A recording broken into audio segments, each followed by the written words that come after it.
各位投資者，喺全球半導體設備嘅核心，有一隻日股正發出一個極度強勁嘅信號，佢就係8035T 東京電子。你知唔知佢嘅 RSI 高達67.81，MACD 指標亦顯示強烈嘅超買信號。呢個唔單止係技術指標嘅突破，更係市場對佢未來增長潛力嘅強勁肯定。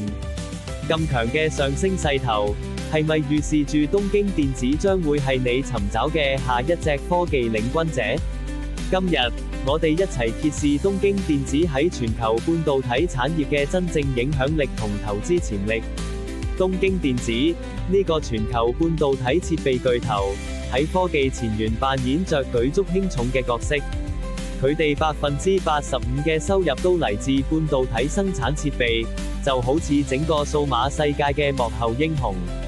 擁有高達17.3萬億日元嘅市值，佢哋嘅技術同創新，正默默推動住未來電子產品嘅發展，係真真正正嘅行業領軍者。投資一間公司，穩健嘅財務基礎至關重要。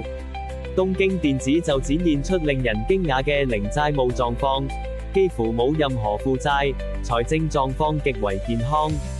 更值得留意嘅係，佢哋嘅自由現金流對淨利潤嘅比例，從50%增長到超過85%，顯示公司生成現金嘅能力持續提升，營運非常高效。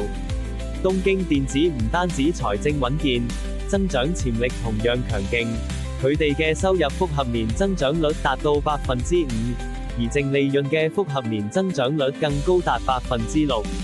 雖然過去有輕微波動，但資產回報率 ROE、股本回報率 ROE 同總資本回報率 ROE 已經由15%嘅低位，強勢回升到21%，顯示盈利能力正重新加速。呢隻股嘅表現，更係令人刮目相看。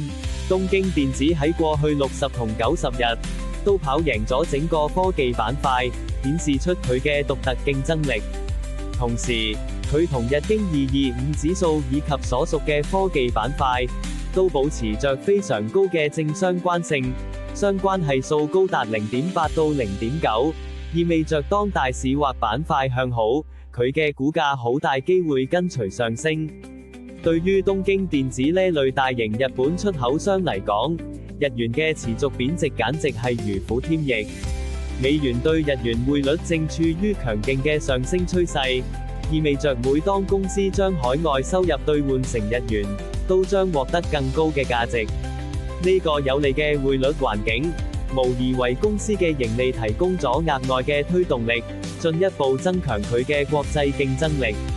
然而，任何投資都需審慎。東京電子嘅 RSI 指標高達67.81，MACD 亦顯示強烈超買，反映市場熱情高漲，股價已處於強勁上升勢頭。